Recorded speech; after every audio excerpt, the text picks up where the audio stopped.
Rome, the greatest empire the ancient world had ever seen. From the deserts of Africa to the forests of Britain, Rome ruled millions. But empires are not ruled only by emperors. Sometimes the most powerful man in Rome is someone no one notices. His name was Narcissus, but he was not born powerful. He was born a slave. In the Roman Empire, a slave was not a citizen, not even a person. A slave was property. Across the empire, millions lived and died in slavery. Some worked in mines, some in fields. Others served wealthy Roman families. And a few, the lucky ones, were sent to the imperial palace. Inside the palace of Emperor Claudius, power worked differently. Generals commanded armies. Senators debated laws. But the empire was truly governed through documents, orders, and letters. And Narcissus discovered something important. Information was power. Every message sent by the emperor, every military order, every political decision passed through the hands of imperial secretaries. Eventually, Narcissus was freed. In Rome, a freed slave was called a freedman. He could not become a senator. He could never join the aristocracy. But he could become rich and powerful. Narcissus became the emperor's secretary of correspondence, one of the most powerful offices in the empire. If a governor wrote to the emperor, Narcissus read the letter first. If a general requested reinforcements, Narcissus handled the message. Even senators needed his approval. Soon, everyone in Rome understood the truth. To reach the emperor, you first had to reach Narcissus. Senators feared him. Generals respected him. And the empire quietly obeyed him. Whispers moved through the palace corridors. In Rome, power attracted enemies, and the more powerful Narcissus became, the more dangerous his position was. Emperor Claudius trusted his freedmen more than the Roman aristocracy. They owed everything to him. And Narcissus proved that loyalty again and again. Information flowed through scrolls and letters. Every decision passed through Narcissus's hands. In an empire of millions, knowledge was the sharpest weapon. Power brought wealth. Soon, Narcissus owned villas, estates, and servants. A former slave had become richer than many senators. But another power ruled the palace, the emperor's wife, Messalina. Messalina was not a woman satisfied with influence alone. Behind the walls of the imperial palace, power surrounded her every day. But it was never enough. She had tasted what it meant to command the emperor's ear, to whisper advice that shaped the fate of Rome. Yet influence could vanish as quickly as it appeared. What she wanted was something far more dangerous: control, absolute control over the empire itself. And to achieve it, Messalina began forming alliances in the shadows. Among Rome's powerful aristocrats, there was one man who would soon become central to her plans: Gaius Silius. Young, ambitious, and dangerously charismatic, Silius had already earned a reputation as one of the most influential noblemen in the capital. But ambition often attracts ambition. Secret meetings began to take place far from the eyes of the emperor. Behind closed doors, beneath flickering torchlight, whispered conversations turned into bold plans. Plans that would shake the imperial palace to its foundations. While the emperor wandered far from the palace, unaware of the storms brewing within, Messalina acted with audacious intent. The corridors of power that had long whispered her influence now bore witness to a decision that would shock all of Rome.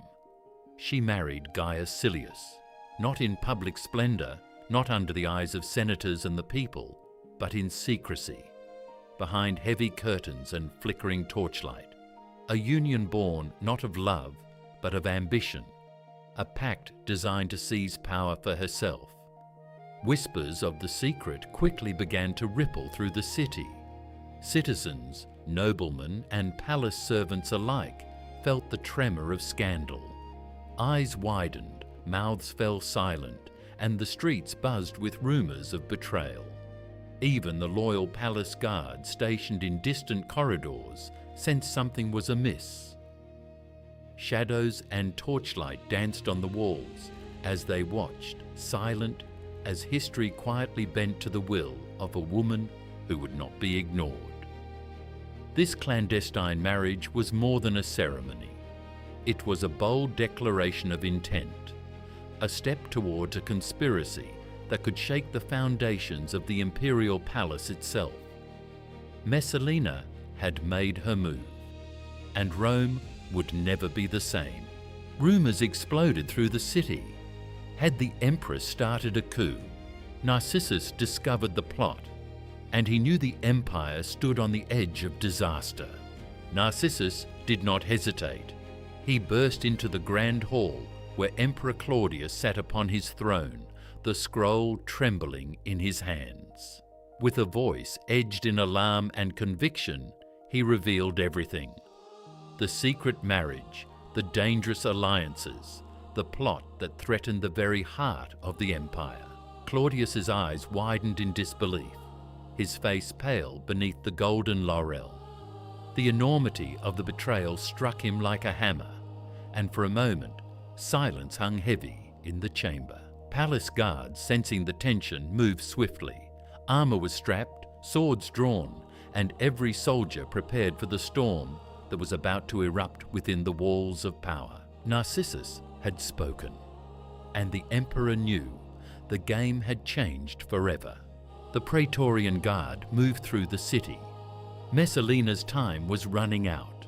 In the shadowed gardens of Rome, where fountains whispered and marble statues stood silent witness, the Empress met her fate. Messalina, once the most ambitious and cunning woman in the empire, now stood surrounded by soldiers, her power and influence crumbling with each passing heartbeat. A sword lay upon the ground, gleaming faintly in the torchlight, a stark reminder of the price of betrayal and ambition. Rome had witnessed the fall of a woman who dared to defy the empire. Her story was over, but the memory of her audacity would linger forever. Narcissus had done what few men in Rome dared to do. He had stepped into the heart of danger and spoken the truth that saved the emperor himself. By revealing the conspiracy, he had not only protected Claudius, he had protected the empire from a crisis that could have torn it apart. The emperor did not forget such loyalty. In the grand halls of the palace, surrounded by senators, guards, and courtiers, Narcissus was honored for his service. Once a slave, he now stood among the most powerful men in Rome. Rewards followed swiftly, wealth, influence, and authority that few citizens could ever dream of possessing. Gold flowed into the imperial treasury and into the hands of the man who had proven his worth. From the palace balconies overlooking the endless city of Rome, Narcissus could now see the empire that his decisions helped shape. His rise was extraordinary, from slave to savior of the emperor. And in the corridors of power, his name now carried more weight than many born into the ancient nobility of Rome. But power has a way of breeding resentment. In the marble halls of the Senate, the old Roman elite watched Narcissus with growing anger. To them, his rise was not a triumph, it was an insult. For centuries, Rome had been ruled by ancient families whose names carried the weight of generations. Men born into privilege believed power belonged to them by right, and yet now, a former slave stood above them. A man who had once worn chains now held the ear of the emperor himself. His words shaped decisions that affected the entire empire. Resentment, And in the shadows of Rome, powerful men began to wonder how long Narcissus could remain untouchable. For years, Narcissus stood at the center of imperial power. But power in Rome was never still for long. Just as Narcissus seemed untouchable, a new figure stepped into the imperial palace. A woman whose ambition rivaled the greatest schemers in Roman history. Agrippina. She was no ordinary noblewoman. The daughter of the legendary general Germanicus, she carried the blood of emperors and the legacy of Rome's most powerful dynasty. Intelligent, calculating, and fiercely determined, Agrippina understood the dangerous game of imperial politics better than most men in the Senate, and soon her presence within the palace walls would begin to shift the balance of power once again. Agrippina was not content with influence alone. She had a far greater ambition, one that reached beyond the palace corridors and into the future of the empire itself. Her son, Nero. Young, intelligent, and already surrounded by the expectations of a powerful dynasty. Step by step, she positioned Nero closer to the center of power. The palace became a battlefield of influence. Claudius grew older and weaker. Then one night, the emperor died. Agrippina moved quickly. In the chaotic hours following the emperor's death, hesitation could mean losing everything. While rumors spread through the palace and uncertainty gripped the city, she acted with cold precision. The palace gates were secured. Narcissus was arrested. The man who had once commanded the corridors of the imperial palace now found himself surrounded by soldiers. For years, his voice had shaped the decisions of emperors and the fate of Rome itself. But power in the empire was never permanent. With Agrippina now firmly in control, the once untouchable imperial secretary had become a danger that needed to be removed.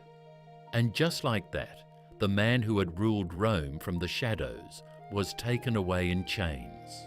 His enormous wealth was seized. Allies vanished overnight. The new regime demanded his death. The man who ruled Rome from the shadows faced the end alone. History rarely remembers men like Narcissus, not the whispers, the schemes, or the unseen influence they wielded. Yet the empire he helped save, the decisions he shaped, and the fate of emperors bear his invisible mark. Some names vanish. Some deeds remain forever in the shadows. A slave, a secretary, a man who ruled Rome from the shadows. Narcissus. His story is gone from the public scrolls, but his legacy lives in the fate of an empire he once saved, and the whispers of power that never die.